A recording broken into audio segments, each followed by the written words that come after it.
안녕하세요. 연애 탐사의 세린이에요. 남자가 자기를 위로하는 방법은 이미 많이 알려져 있고 다양한 방법이 있습니다. 영상을 보고 하는 것부터 사진과 글을 보고 하기도 하며 심지어는 상상으로도 해결이 가능합니다. 반면 여자들의 이것에 대한 정보는 많이 없습니다. 여자는 무엇을 생각하며 어떤 것을 보고 또 일주일에 몇 번이나 어떻게 해결을 할까요? 대부분의 여자들은 자신들이 하는 위로 행위를 부끄러워하고 숨기려고 합니다. 친한 사이에도 이런 말은 하지 않습니다. 그렇다 보니 정확하게 알 수가 없습니다. 이와 관련해서 터놓고 얘기하는 여성이 있다면 이상한 사람 취급을 받을 겁니다. 오늘은 여자들이 이것을 얼마나 많이 하는지 또 어떻게 하는지 알아보겠습니다. 구독과 좋아요, 알림 설정은 영상을 만드는데 큰 힘이 됩니다. 잊지 말고 부탁드려요. 먼저 여자들이 얼마나 자주 하는지에 대해 알아보겠습니다. 글로벌 성인용품 브랜드 우머나이저에서 12개국 성인 6,000명을 대상으로 실시한 남녀 간의 자기 위로 격차에 대한 설문조사를 발표했습니다. 한국 여성과 남성 간의 자기를 위로하는 횟수 격차가 전 세계적으로 가장 적다는 설문조사 결과가 나왔다고 합니다. 이는 여성이 많이 해서 그런 것이 아니라 오히려 한국 남성이 적게 해서 그렇다고 합니다. 다른 국가의 남성 연평균 횟수는 한 주당 4.4회였는데 한국 남성의 경우 주간 횟수가 2.3회로 평균 횟수의 절반 정도 적다고 합니다. 다른 나라는 올바른 성교육과 성에 대한 인식이 개방적인 반면에 한국은 아시아에 속해 성에 대해서 폐쇄적입니다. 그리고 한국 사람들은 바쁘고 경쟁이 심하다 보니 일이 많아서 그런 것 같습니다. 반면에 한국 여성의 경우 주당 평균 횟수는 6일에서 7일에 한 번이었으며 12개국 평균 7.4회보다 높았다고 합니다. 남자들은 결혼 유무와 상관없이 이것은 그냥 해야 하는 하루의 마침표 같은 것이죠. 그럼 여자들은 남자들처럼 욕구를 느낄 때 어떻게 해결할까요? 여자들도 남자들처럼 욕구가 강해서 동영상을 시청하고 자신이 좋아하는 연예인 등의 사진이나 글을 보며 혹은 상상으로 위로를 할까요? 30대부터는 여자의 욕구는 증가하기 시작합니다. 이것을 궁금해한 케이스 웨스턴 리저브 대학 심리학과 로이 바우마이스터 교수는 이 질문에 대한 답이 궁금해 논문들을 찾기 시작했습니다. 1965년부터 현재까지 모든 논문들 중에서 남녀의 성욕의 차이를 다룬 모든 논문을 정리했습니다. 첫 번째 연구에서는 욕구를 얼마나 느끼는가에 관한 질문에 무의식적으로 일주일에 3번에서 4번 이상 느낀다고 남성은 92% 그리고 여성은 52%가 답을 했습니다. 남성이 압도적으로 높지만 여성도 상당히 욕구가 높다는 것을 알 수 있습니다. 그러면 남자와 여자의 본게임 횟수의 차이가 있을까요? 욕구가 높은 사람들이 더 다양하고 많은 생각을 할 것입니다. 이와 관련된 연구에 따르면 매일 본게임에 대한 생각을 한다는 항목의 남자는 50%가 여자는 20%가 긍정적으로 대답을 했다고 합니다. 무의식적으로 남자와 여자 모두 느끼고 있는 것이죠. 또 다른 연구에서는 1일 평균 성적인 충동 횟수가 남자는 5회 정도이고 여자는 2회 정도로 남자가 더 많기는 하지만 여자도 이런 충동을 꽤 느끼고 있었다는 것이었습니다. 그렇다면 여자는 이와 같은 욕구를 느낄 때 어떻게 해결을 할까요? 욕구가 생길 때마다 남자와 본게임을 할 수도 없는 노릇입니다. 그럼 여자들은 욕구가 생길 때 어떻게 해결을 하는지 알아보겠습니다. 첫 번째, 샤워기 수압을 이용해서 한다. 샤워를 하다가 그곳에 샤워 호스를 대고 수압을 강하게 만든 후에 몇 분간 대고 있으면 절정을 느끼는 여성도 있다고 합니다. 혹시 샤워 시간이 오래 걸리는 여성이 있다면 한 번쯤 의심해 볼 만하겠죠. 두 번째, 손으로 해결한다. 가장 오래된 역사를 가진 자연스러운 방법입니다. 손만 깨끗하게 유지한다면 번거로운 것도 없고 바로 할 수 있으니 간편합니다. 이는 약 3분의 1의 여성들이 선호하는 것으로 나타났습니다. 세 번째, 여성을 위한 동영상이나 영화를 본다. 여성용 영상 시장은 점점 커지고 있습니다. 거기에 남성의 경우보다 충성도가 높다는 메리트도 있기 때문에 빠른 속도로 커지고 있죠. 여성의 기분을 잘 알아주는 친여성적인 스토리와 촬영 기법, 그리고 멋진 남자 배우들의 달콤한 속삭임을 선호해요. 아무래도 남성 위주의 하드한 영상을 받아들이기 힘든 여성들도 많기 때문에 이와 같은 여성을 위한 영상도 꽤 선호되고 있다고 합니다. 일본에서 만든 영상보다는 넷플릭스의 그레이의 50가지 그림자와 같은 영화를 선호해요. 약 4분의 1의 여성들이 선호하는 것으로 나타났습니다. 네 번째, 남성용 동영상을 본다. 남성을 위한 영상을 보는 여성도 꽤 높은 수치를 차지하고 있습니다. 아무래도 여성 전용 영상 시장이 커지고 있다 한들 아직 남성들 시장에 비하면 작기 때문에 다양한 남성용 영상에서 취향이나 기분에 따라 영상을 골라볼 수 있다는 점 때문에 남성용 영상을 본다고 합니다. 특히 격렬하게 하고 싶은 생각이 들 때는 남성용을 더 선호한다는 대답도 있었습니다. 이러한 영상을 자주 보는 여자는 실제 본 게임에서 파트너를 능숙하게 다루는 경향을 보입니다. 약 5분의 1이 안 되는 여성이 선택을 했습니다. 다섯 번째, 야릇한 기분이 드는 만화책을 본다. 약 5분의 1의 여성이 선택한 항목으로 현실적인 것을 받아들이기 힘든 여성들이 선택하고 있는 방법이라고 합니다. 영상과 다르게 텍스트를 읽어가는 재미가 있고 좋아하는 이상형이 있는 그림체를 선택할 수 있기 때문에 꽤 수요가 있는 것 같습니다. 여섯 번째, 기구를 사용한다. 약 10분의 1의 여성들이 선택한 항목으로 여자의 자기의 위로를 떠올릴 때 오이나 바나나 또는 기구 등을 떠올리는 분들이 많은데 생각보다 많은 이들이 기구를 사용하지는 않습니다. 관리와 소음도 신경 쓰이고 이질감이 느껴져 거부감이 있다고 합니다. 그래도 여유가 있다면 이쪽이 만족도가 더 높다고 합니다. 요즘에는 성인을 위한 무인용품점도 많고 1인 가구의 증가 때문에 앞으로 기구를 사용하는 여성이 점차 더 많아질 것으로 예상이 됩니다. 이외의 대답으로 남성 취향의 이미지를 보거나 여성 취향의 이미지를 본다. 아니면 야릇한 기분이 드는 소설을 읽는다고 말했습니다. 남성과 비슷하면서도 조금씩 다른 점이 흥미롭지 않나요? 여성도 남성만큼은 아니지만 꽤 자주 욕구를 느끼며 이와 같이 다양한 방법으로 생각보다 자주 욕구를 해결하고 있었다는 것을 알 수 있습니다. 여성의 이러한 행동은 뇌에 흐르는 다양한 신경화학 물질을 생산해서 건강에 좋습니다. 즐거움과 만족감을 주는 세로토닌과 도파민이 분비되어 우울증이 예방되고 스트레스가 풀립니다. 한국 우울증은 OECD 국가 중 1위인 36%로 팬데믹 이후 불안 증상과 우울증이 더 심해졌다고 합니다. 한국 국민의 무려 40%가 우울증 또는 우울감을 느꼈다고 합니다. 그리고 엔돌핀과 옥시토신도 분비되어 친밀감과 애정의 감정 또한 느낄 수 있다고 합니다. 이 물질들은 고통을 낮추고 기분을 좋게 해주며 스트레스를 해소하는 효과가 있다고 합니다. 살면서 스트레스를 받을 일이 많은데 이를 혼자 풀 수 있는 좋은 방법이죠. 프로락틴이라는 수면과 연관된 호르몬의 분비를 도와 숙면을 취할 수도 있습니다. 또한 이 물질들은 시기와 질투, 불안감 등의 부정적인 감정을 떨칠 수 있게 도와줍니다. 자기 위로는 좋은 정신 건강 운동인 것입니다. 불면증은 가장 흔한 수면 장애입니다. 국민건강보험공단에 의하면 한 해 불면증으로 병원 치료를 받는 사람이 60만 명이라고 합니다.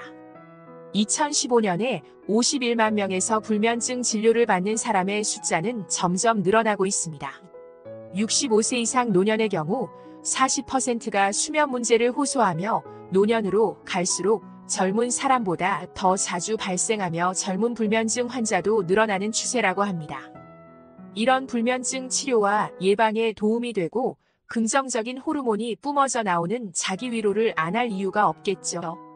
오늘은 여자들이 욕구를 참지 못하고 얼마나 자주 어떠한 방법으로 해소하는지 알아봤습니다. 남성들과 조금씩 다르면서도 비슷하고 생각보다 많은 여성들이 욕구를 느끼고 이미 다양한 방법들로 이것을 해결하고 있었습니다. 연애 탐사는 중년들의 삶의 질을 향상시키는데 도움을 드리기 위한 채널입니다. 여러분의 행복한 연애를 응원합니다. 안녕하세요. 저는 나이 40살의 이혼녀가 된 여자입니다. 정말 제 인생에 이런 일이 생길 거라고는 전혀 생각도 하지 못했고 제가 이혼을 하게 될 거라고는 상상도 한 적이 없었습니다. 나이 40이 적다면 적고 많다면 많은 나이지 않겠어요. 지금 나이에도 충분히 좋은 사람 만나서 새 출발할 수 있을 거라 생각은 하지만 그럼에도 불구하고 참 씁쓸하네요. 제가 지금부터 풀어나갈 이야기는 조금 답답할 수도 혹은 일부분 시원할 수도 있는 이야기입니다. 저에게는 크나큰 상처이긴 했지만 모든 일이 다 지나간 뒤 다시 생각해보니 지금이라도 탈출하게 된 게 참으로 다행이지 않나 싶네요. 하늘이 저를 조금 더 빨리 도와주셨다면 더 좋았을 테지만요. 그러면 미뤄둔 이야기를 지금부터 꺼내보겠습니다. 저는 고등학교에 진학하면서부터 정신을 차리고 공부를 하게 된 케이스입니다. 대기업에 취직하겠다는 일념 하나로 17살 때부터 뽀피 쏟아가면서 공부를 했습니다. 고등학교 다니던 시절에 일찌감치 워드 자격증도 땄고요. 공부를 하는 틈틈이 앉아 급수 시험도 보고 했습니다. 오로지 취업을 빨리 하겠다는 일념 하나로 만들어낸 결과물이었습니다. 부모님은 커서 뭐가 되려고 저렇게 악착같이 사냐고 했는데 그 결과물이 바로 대기업 입사였네요. 대학 다니던 시절에도 인턴십 참여에 불을 켜고 달려들었고 중간에 교환학생 프로그램도 선정되어 다녀왔습니다. 줄줄이 늘어놓는 이유는 제가 대기업 취직에 성공을 했고 능력도 인정받아 초특급 승진을 했기 때문입니다. 저 남편이 만나게 된 자리도 회사였기 때문에 회사 이야기를 빼놓을 수가 없네요. 같은 대기업에 다니면서 서로의 연봉도 닿을 만큼 친한 사이였는데 원래 오빠가 여보 되는 거 아니겠습니까? 남편은 저보다 나이는 많지만 6개월 뒤늦게 입사를 했고 당연히 저보다 직급이 낮았습니다. 제가 초특급 승진을 했다고 했잖아요. 인턴도 지금 다니던 회사에서 시작했고 입사하자마자부터 큰 프로젝트에 발탁이 되어 두각을 드러냈습니다. 당연히 윗선에서는 저를 이쁘게 봐주셨고 동기들이 일찌감치 결혼을 하면서부터 제가 더 자리를 차지하기가 좋아졌습니다. 남편은 제가 직급이 더 높고 제가 더 회사에서 자리를 탄탄하게 잡고 있다는 사실을 못마땅해 했습니다. 약간 남자는 하늘이다 그런 마인드로 사는 경상도 집안의 첫째 아들이었거든요. 연애할 때부터 그런 것 때문에 조금 부딪히긴 했지만 그냥 저도 남편의 자격지심이다 하고 넘어가기 시작했어요. 연애할 때도 그렇게 계속 제가 연봉이 더 높고 직급이 높다는 이유로 빈정거리는 빈도수가 꽤 있었거든요. 처음에는 그걸로 불같이 화도 내고 헤어지기도 했었는데 결국 남편에게 저는 필요한 사람이었기에 다시 만나게 되었습니다. 하지만 그 빈정거림이 쉽게 사라지진 않았죠. 밥을 먹으러 갈 때도 돈 더 잘 버는 내가 사라면서 비싼 초밥집 가서 밥을 먹지 않나. 그래 놓고 지가 살 때는 냉동 삼겹살집 데려가고요. 커피를 마실 때도 제가 살 때는 케이크며 쿠키며 엄청나게 사서 주머니에 꾸역꾸역 챙겨가지 않나. 물론 지가 살 때는 아이스 아메리카노 한 잔 사고 끝이고요. 뭘 하려고 하면 돈 잘 버는 내가 사는 거지? 를 입에 달고 살았습니다. 처음에는 그게 너무 꼴 보기 싫어서 몇 번이나 그만 만나자고 했습니다. 그런데 또 그만 만나자고 하면 저한테 빌어요. 저 아니면 안 된다고 울고 불고 매달리더라고요. 그리고 또 한동안은 그런 소리 없이 저한테 잘해줘요. 그래서 마음이 약해져서 속아 넘어가주고 하다 보니까 저도 그 빈정거림에 무뎌지더라고요. 시간이 물 흐르듯이 흐르고 어느 정도 나이가 차니까 결혼 이야기가 솔솔 나오더군요. 사실 그때까지도 저는 확신이 없었어요. 이 사람과 오래 연애하긴 했지만 결혼해서 평생을 살아야 한다고 하면 글쎄요. 매일 같이 싸우기만 할 것 같고 행복하지 않을 것 같아서 결혼까지는 못하겠다고 생각했죠.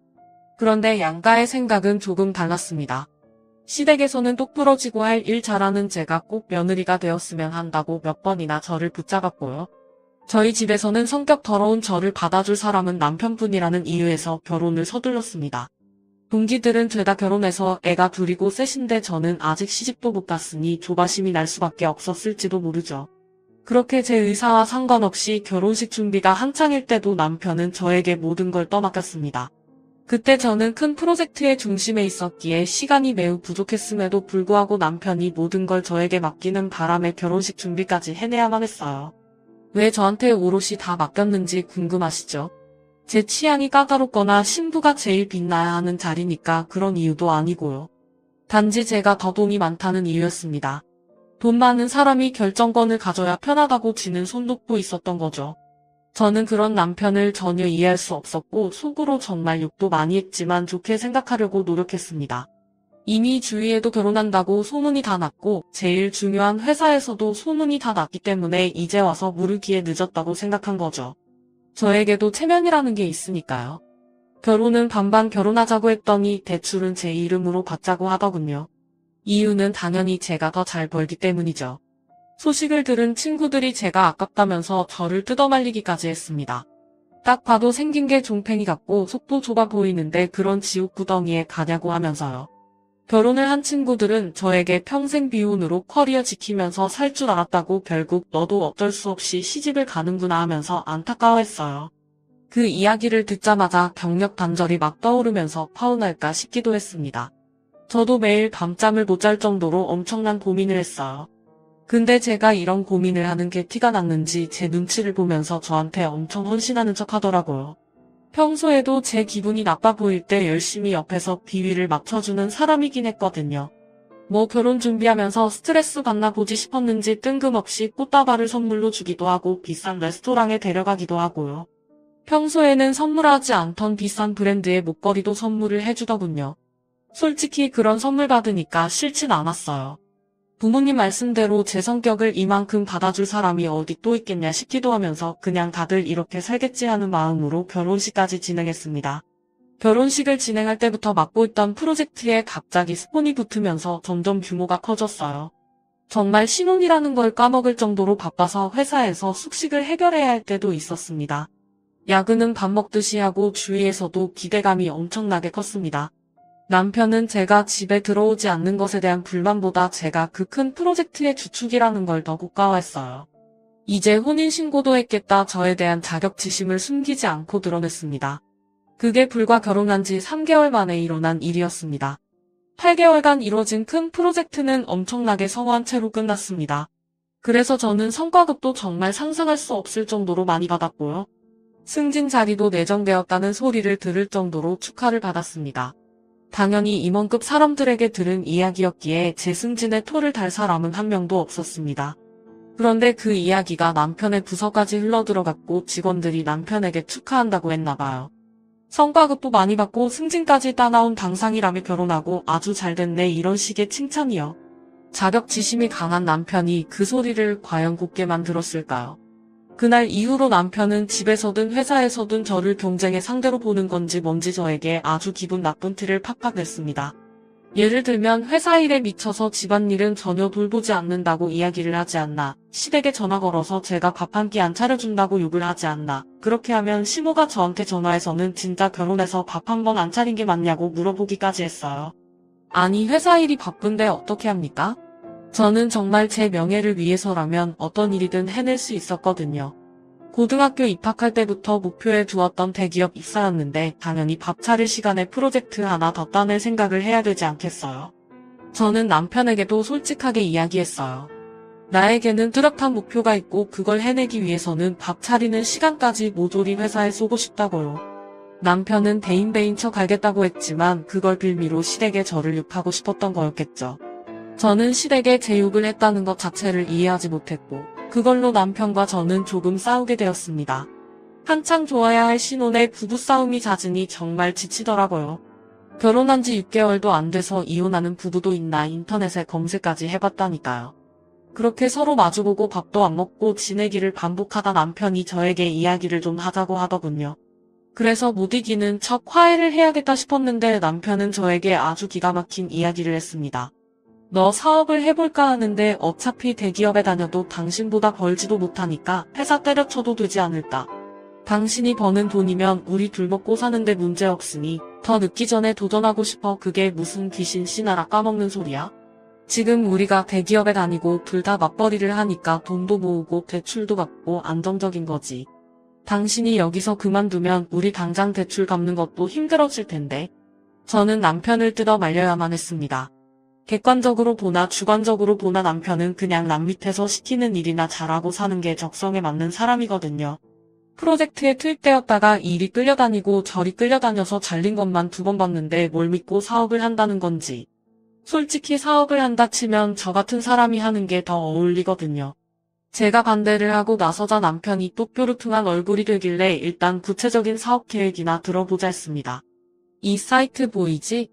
이게 중국에서 운영하는 사이트인데 도매 물건들을 파는 곳이야. 중국에서 싼값의 물건을 사와다가 우리나라에서 파는 거지. 근데 처음부터 재고를 많이 가져올 필요도 없어. 도매면 보통 최소 수량이 100개, 1000개 이러지 않아? 근데 이 사이트는 10개만 사도 돼. 매장이나 이런 데서 팔겠다는 건 아니고 나도 인터넷 사업장에서 인터넷 쇼핑몰 오픈하면 잘 될 것 같아. 요즘은 SNS 홍보도 하고 하니까 재고 또 안 할 필요도 없고 괜찮지 않아? 이야기를 듣는데 사업 계획이 꽤 구체적이더라고요. 은근히 빈틈이 많은 사람인데도 사업 계획에 크게 빈틈도 없었고 배송 문제는 자기가 알아본 게 다 있다고 하더군요. 그러면서 도매 가격에 몇 퍼센트를 더 얹어서 팔면 순이익이 얼마가 난다면서 계산까지 척척하는데 괜찮겠다 싶었어요. 상품은 어떤 걸로 할 건데? 요즘 트렌드에 맞추려면 보는 눈이 꽤 좋아야 할 텐데. 제 말이 끝나기 무섭게 남편이 받은 상품이 있다면서 저에게 이것저것 보여주는데 SNS에서 많이 보이는 디자인의 식기부터 옷까지 여러 종류가 있었어요. 젊은 사람들이 트렌디하게 좋아할 법한 아이디어 제품들도 여러 개 있었고요. 저는 남편에게 괜찮겠다고 이야기를 하니 남편의 얼굴이 눈에 띄게 밝아졌습니다. 하지만 처음부터 올인해서 매달리는 것에는 반대를 했어요. 남편을 차근차근 설득하기 시작했습니다. 상품들이 전부 좋다, 가격도 좋고 국내 인터넷 쇼핑몰에서 판매했을 때 가격도 나쁘지 않은 것 같다. 하지만 처음부터 주문이 많이 들어올 거라는 생각은 들지 않으니 회사를 다니면서 차근차근 해보자. 이렇게 이야기를 하니 남편도 수긍을 하더라고요. 자기도 집 대출 갚고 생활비 생각하면 당장 회사를 그만두는 건 아니다 싶었는지 회사를 다니면서 사업자를 내서 해보겠다고 했습니다.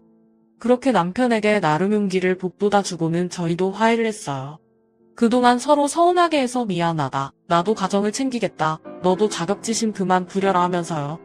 간만에 두 다리 뻗고 잔 것 같네요. 그렇게 남편은 평일에는 회사 일을 보고 주말에는 상품을 떼와서 이리저리 촬영도 하고 인터넷 쇼핑몰을 오픈해서 물건을 올리기 시작했습니다. 처음에는 10개, 20개 사서 팔았던 제품이 점점 주문이 늘어나자 50개, 100개가 되었어요. 말 그대로 오픈한 지 두어 달 만에 대박이 나고 말았습니다. 배송 보내느라 평일에 퇴근하고 와서는 남편과 둘이 상품 포장하는데 시간을 다 보내야만 했어요. 저녁밥도 제대로 먹지 못할 만큼 바쁘니 저희도 점점 지치기 시작했습니다. 처음에는 작은 방에 물건들을 두고 재고를 파악해가면서 물건을 배송했는데 주문량이 늘어나니까 방 정리가 되지 않는 거예요. 창고를 하나 얻어서 물건을 쌓아야 할 지경이 오니까 남편도 저도 둘이서 할 수 있는 업무량이 아니다 싶었습니다. 물건 배송 나갈 걸 포장하는 와중에도 쉴 새 없이 주문이 밀려 들어왔으니까요. 트렌드가 또 얼마나 휙휙 바뀌는지 잘 아시죠? 새 물건은 계속 들어오고 집거실까지 물건이 꽉 차서 발 디딜 틈이 없고 결국에는 집 근처에 크게 나온 지하 창고에 새를 얻어서 물건을 정리하기 시작했습니다. 평일에 회사 일 때문에 창고 정리도 못하고 배송이 점점 밀리자 남편이 드디어 회사를 그만두겠다고 했습니다. 월 매출만 따져봐도 지금 남편이 버는 월급보다 훨씬 많은 돈을 벌 수 있었거든요. 남편의 성공과 동시에 저는 약간 불안해졌지만 남편에게 처음부터 약속했던 게 있었던지라 저는 퇴사에 찬성해줬습니다. 쇼핑몰을 시작한 지 6개월 만에 남편이 버는 돈은 제 월급보다 많아졌어요. 회사를 그만두고 직원을 둘이나 뽑아서 배송 업무를 도맡아서 하게 했고요. 저는 점점 늘어나는 남편의 쇼핑몰 규모에 정말 입이 떡 벌어지고 말았죠. 남편이 남 밑에서 일해야 되는 사람인 줄 알았는데 사업에 정말 소질이 있었습니다. 제가 모르는 사이 맘카페 같은 곳에도 홍보를 했고 SNS 활동도 활발하게 하면서 사업을 점차 키우고 있었던 거죠.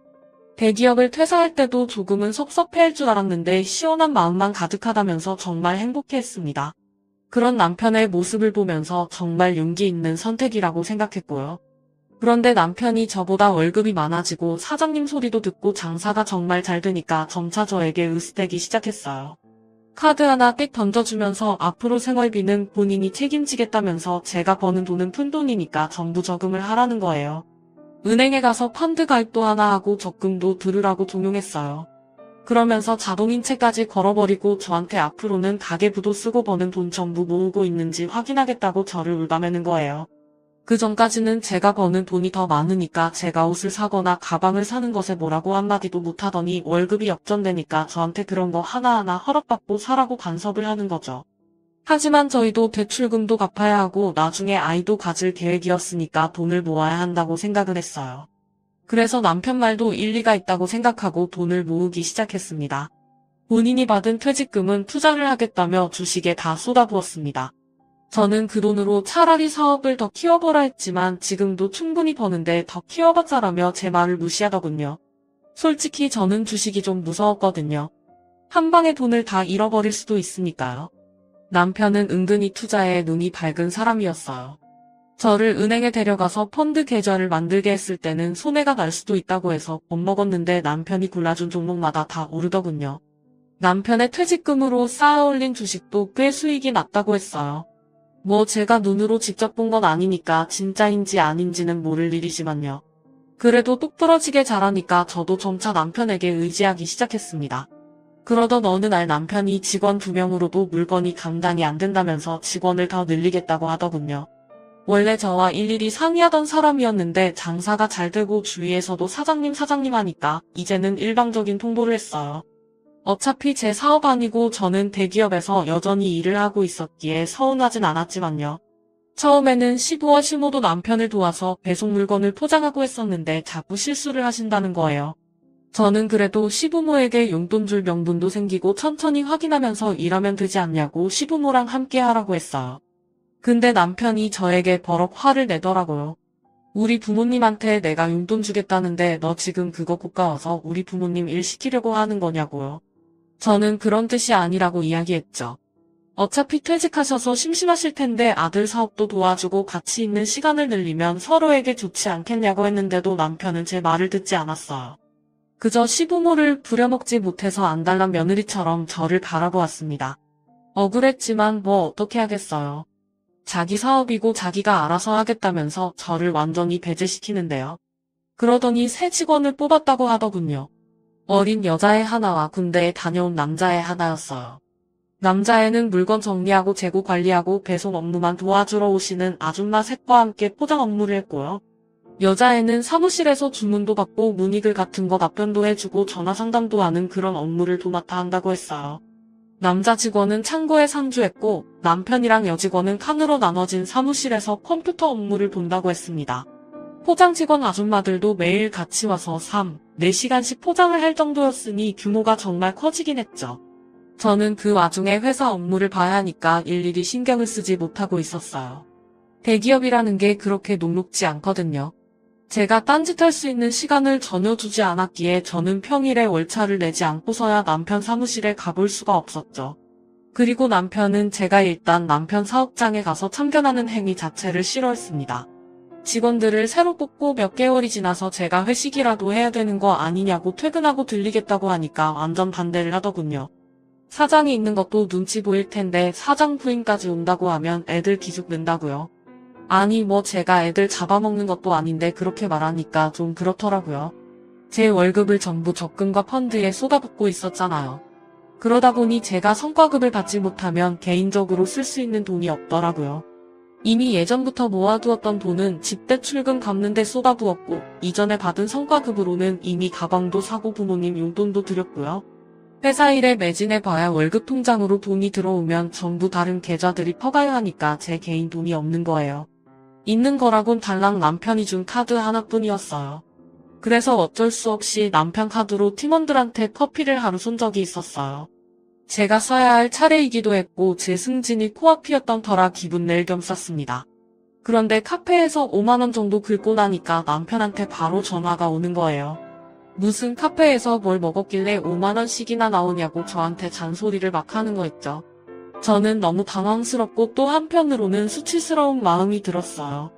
제 한 달 월급이 600만원이거든요. 남편이 버는 돈은 정말 1000만원 가까이 되고요. 근데 고작 5만원어치 커피 사 먹었다고 바로 전화해서는 잔소리를 퍼붓다니. 결혼하고 나서 비상금 한 푼 모아둘 생각 안 한 제가 너무 바보같이 느껴졌습니다. 그렇다고 제가 집에서 놀고 먹으면서 남편 카드 쓰는 그런 사람도 아니고 저도 사회생활을 하는 여잔데 저한테 5만원 가지고 그렇게 치졸하게 굴 거라고는 생각도 못했어요. 점점 제 입지가 좁아지는 듯한 느낌도 들고 저도 결국 대한민국의 남편 눈치 보는 며느리가 되는 건가 하는 생각도 들었고요. 근데 거기서 끝나지 않고 남편이 갑자기 대기업 다니던 시절을 들먹이면서 자격지심을 또 부리는 거예요. 그깟 회사 다니면서 너한테 굽신거렸던 거 생각하면 열불이 뻗친다나 뭐라나. 진즉 사업을 했으면 그때 너한테 그렇게 수그릴 필요도 없었는데 이러면서 저한테 그 월급 받아서 뭐 할 거냐고 하더라고요.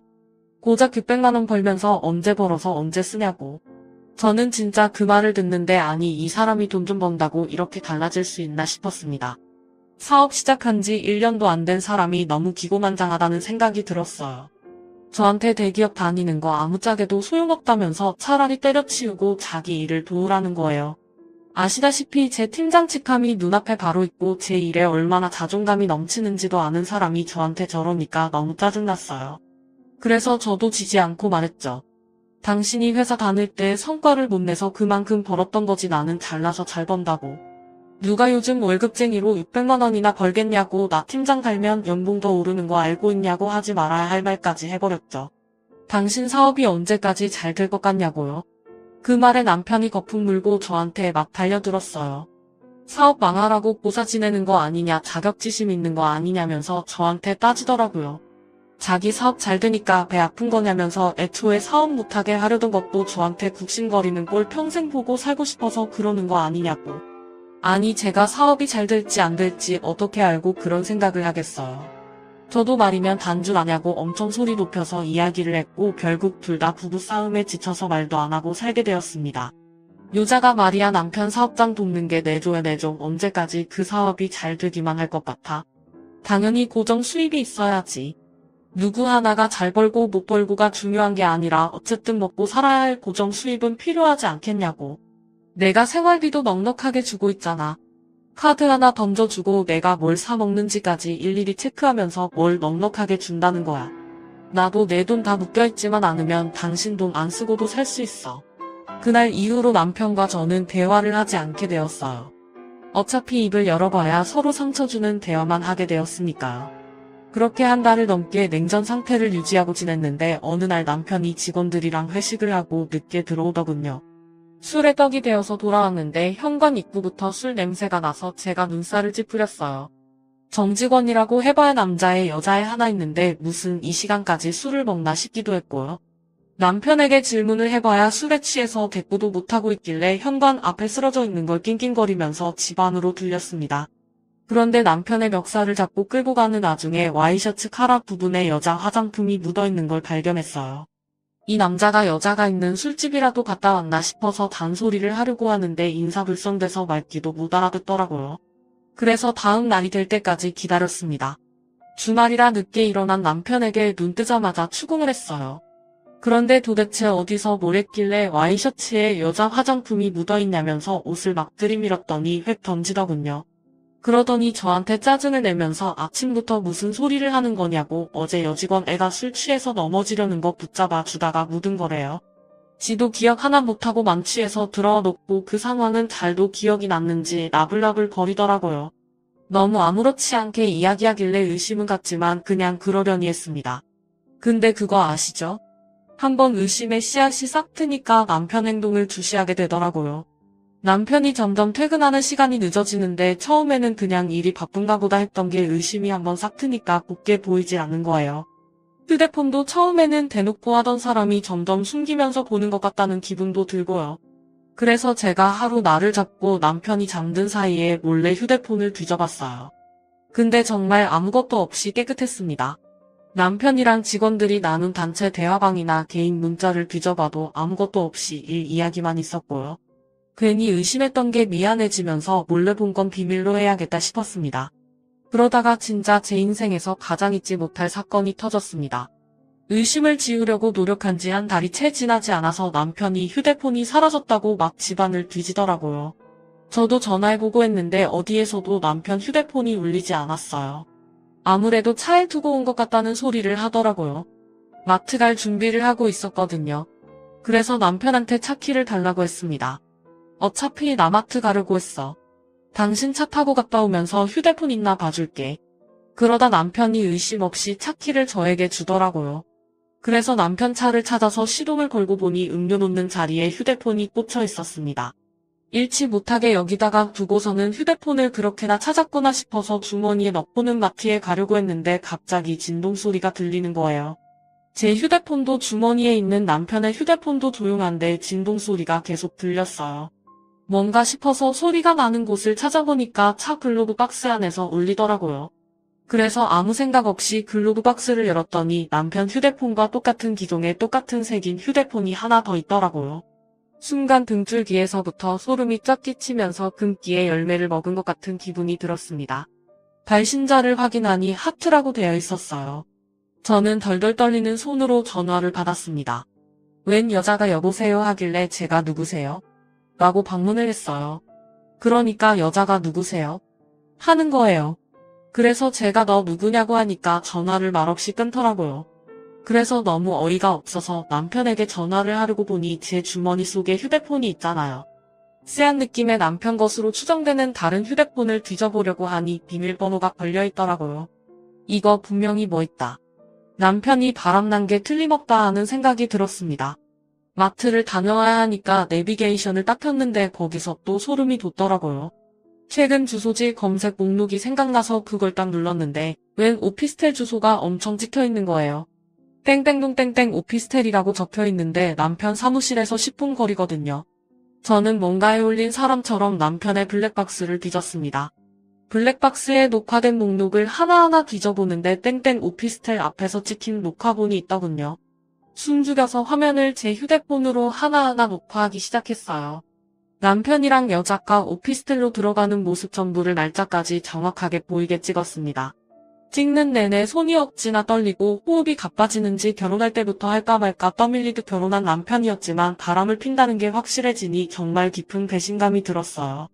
증거를 나름 수집해놓고 마트에 가서 정말 아무 생각 없이 장을 보고 집으로 돌아와 남편에게 주머니에 있던 휴대폰을 주었습니다. 그랬더니 남편이 차에 있었냐고 하더라고요. 응, 차에 있었어. 근데 휴대폰이 하나 더 있더라. 하트한테 전화하는데 내가 받았어. 그러자 남편 얼굴이 갑자기 딱딱하게 굳으면서 아무 말도 못하더라고요. 이 인간 나한테 딱 걸렸다 하는 생각이 들었죠. 근데 갑자기 표정을 싹 바꾸더니 무슨 소리냐고 웬 하트 이러는 거 아니겠어요? 얼마나 가증스럽던지 정말 코웃음이 뻥하고 나올 것 같았습니다. 저는 글로브 박스에서 발견한 휴대폰도 남편에게 던졌어요. 그러자 남편이 빼도 박도 못한 증거를 들킨 것처럼 휴대폰을 양손에 쥐고 아무 말도 못하더라고요. 그 여자 누구야? 당신 회사 여직원이야? 그래서 오피스텔에 살림 차렸어? 당신이랑 여자랑 들어가는 거 다 찍혔더라. 블랙박스까지 이미 다 확인하고 오는 길이니까 변명할 생각하지 마. 오해야. 그리고 그걸 뒤져보긴 왜 뒤져봐? 당신 무슨 의부증 있어? 남의 사생활을 부부끼리 사생활까지 존중해둬야 하는 거야? 그 사생활이라는 게 바람인 거고 내가 어디까지 눈 감아줘야 하는 건데? 말해봐. 제 말에 남편이 아무 소리 못하고 부들부들 떨더라고요. 바람 필 때는 좋아서 몰랐겠지만 걸리고 나니까 이제 와서 후회라도 하는 건지 뭔지. 그런데 남편이 갑자기 한숨을 내쉬더니 오히려 당당하게 나오는 게 아니겠어요. 남자가 사업하고 돈도 좀 벌고 하면 바람도 한 번쯤은 필 수도 있는 거지. 그거 실수잖아. 실수 한 번을 용서 못해줘. 그냥 그런가 보다 하고 넘어가는 미덕도 없냐 너는. 내가 뭐 어떻게 할 건데? 나랑 이혼이라도 하게? 지금 그걸 변명이랍시고 입 밖으로 내뱉는 거야. 바람이 실수라고? 나도 실수해도 되는 거야? 너랑 나랑 같냐? 꼴랑 500만 원 좀 넘게 벌면서 내가 턱턱 가져다주는 돈 없으면 어떻게 살려고 그래? 그렇게 말하는데 정말 개구리 올챙이 시절 생각 못한다는 말이 딱 떠오르더라고요. 여자 혼자 사는데 월 500에서 600만 원이면 당연히 배부르게 먹고 살 수 있다는 생각은 왜 못하는 걸까요? 그리고 지 대기업 다닐 때 저보다 훨씬 못 벌었었거든요. 혼자 살면서 그 정도 월급이면 떵떵거리면서 살 수 있는데 지가 지금 버는 돈에 심취해서 저를 깎아내리니 너무 짜증났습니다. 바람은 둘째 치고 저런 마음을 가진 사람과 살아야 한다는 게 개탄스러웠어요. 어차피 한순간 지나가는 바람이야. 내가 알아서 정리하고 올 테니까 그냥 그때까지만 내버려. 내가 미쳤냐? 한 번 바람핀 인간은 2번, 3번 계속 바람애면서 살게 돼 있겠어. 그냥 이혼해. 내가 뭐가 아쉬워서 너 같은 인간이랑 같이 살아? 누가 아쉬울 것 같아? 아쉬운 건 너지. 내가 벌어다 주는 돈 없으니까. 너같이 대기업 다닌답시고 일에 미쳐서 남편은 신경도 안 쓰는 여자 나도 필요 없어. 내가 내조를 하기를 해. 살림을 하기를 해. 나도 너랑 이혼하는 게 마음 편해. 저도 같이 달려들어서 남편한테 싸댔어요. 위자료 톡톡히 준비하라고. 바람난 주제에 말이 많다고. 시댁이나 친정이 알아서 이야기하라고. 내가 바람나서 헤어지는 거라고 물고 늘어졌죠. 집은 제 이름으로 대출받았던 거고 갚아야 할 돈도 이제 멀지 않았기 때문에 위자료인 셈치고 제가 들고 간다고 했어요. 머릿속으로 계산기 좀 두드려보는 것 같더니 지 손해는 아니다 싶었는지 그렇게 하고 깔끔하게 이혼하자고 하더라고요. 월급쟁이 불쌍해서 자기가 2억 정도 인심 쓰듯이 주는 셈 치자고요. 끝까지 그 잘난 사업장 얼마나 가나 지켜본다 했죠. 그 여자는 제 생각대로 회사 여직원이었어요. 나이도 고작 20대 중반이던데 어쩌다 16이나 차이 나는 남자한테 빠져가지고 그렇게 인생을 망치는지. 그래도 제 업보다 생각하고 살아야죠. 유부남 꼬셔서 살림까지 차린 건데 근데 저는 그냥 넘어가면 안 되지 않겠어요. 남편과 협의 이혼 도장 찍고 아파트까지 다 넘겨받은 이후에 상간녀 소송부터 걸었습니다. 증거야 뭐 블랙박스면 충분하다고 하더군요. 거기다가 제가 그 불륜 남녀들의 휴대폰 수사까지 맡기면 증거야 차고 넘칠 거라고 했어요.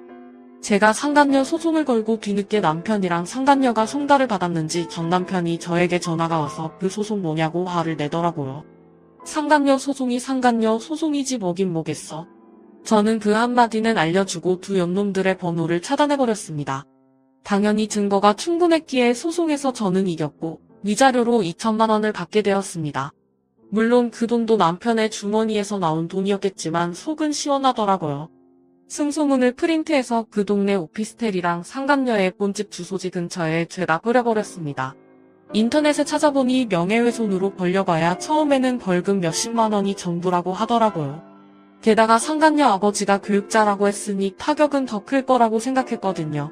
그래서 그 학교까지 수소문해서 주변에 죄다 뿌려버렸습니다. 당연히 돈 내고 어디고 죄다 소문이 났을 거고 얼굴을 들고 다니지 못할 만큼 수치스러웠을 거예요. 저는 당연히 명예훼손에 걸렸고 벌금형을 받았습니다. 100만 원의 속은 엄청나게 시원해졌으니 아깝지 않았습니다. 주위 눈치 보면서 상간녀로 평생 사는 게 얼마나 힘들겠어요. 남편이랑 오래 만나봐야 얼마나 더 만날 수 있겠나 싶더라고요. 근데 더 속 시원한 건요. 우리나라랑 중국이랑 문제가 생겨서 중국에서 수출기를 닫아버린 사태에서 찾아왔어요. 수출길이 막히니 남편 사업장에도 당연히 차질이 생겼죠. 물건이 바로바로 들어와야 하는데 물건은 들어오지 않고 차일피일 배송 일자만 미루게 된 거예요.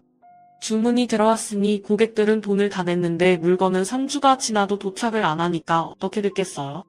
한 번에 환불 요청 들어오고 일부 고객들은 사기 사이트라면서 소송 걸고 소송 걸린 것만 해도 몇십 번이라 일일이 대응하느라 변호사비로 돈 다 털리고 환불해주려 털려 물건 없어서 장사는 안 되는데 직원들 월급까지 또 따박따박 줘야 하고 거기다가 배송 지원 보상까지 일일이 다 해줘야 한다더라고요. 인터넷에는 남편 쇼핑몰이 배송도 안 해주는 사기 쇼핑몰이라고 올라와서 회원들도 우수수 탈퇴하고 벌금 내고 소송 걸리고 전 남편은 거의 회생불가 수준으로 쫄딱 망해버렸다고 하더라고요. 망하자마자 당연한 수순으로 상간녀도 잠수 탔다고 해야 하필이면 그 오피스텔도 상간녀 이름으로 얻었던 거라 그나마 보증금도 털려버리고요. 이 이야기를 어떻게 알았냐고요? 전 남편이 저한테 전화해서는 막 울면서 이야기를 다 해주더라고요. 차단해놨더니 다른 번호로 전화해서 한 번만 용서해달라고 울고 비는데 저보고 그동안 적금이랑 펀드 투자했던 거 많이 오르지 않았냐고 묵돈 됐을 것 같다며 아파트 값도 많이 올랐던데 합치면 안 되겠냐고 제가 미쳤나요? 그딴 새끼랑 다시 살게. 꺼져. 나도 10살 어린 파릇파릇한 연하남 만나서 행복하게 살 거니까. 너는 너대로 알아서 인생 잘 헤쳐가면서 사세요. 그리고 전화 끊고 바로 차단도 해버렸습니다. 그 이후에 연락이 왔는지 안 왔는지도 모르겠네요. 팀장 달고새의 명함 나오자마자 휴대폰 번호도 바꿔버렸거든요. 지가 생각해도 양심 없을 테니 전화는 안 했길 바랍니다. 지금 저는 정말 탄탄대로 잘 밟아가면서 팀장으로서 팀원들 잘 챙기면서 지내고 있어요. 전 남편에게 후원 장담했던 것처럼 연하남과 썸 타면서 지내고 있네요. 돌싱이 되어버리긴 했지만 앞으로의 인생은 행복한 일만 가득할 거라 상상하면서 오늘 하루를 마무리 짓습니다. 여러분도 즐거운 인생 사시길 바랄게요.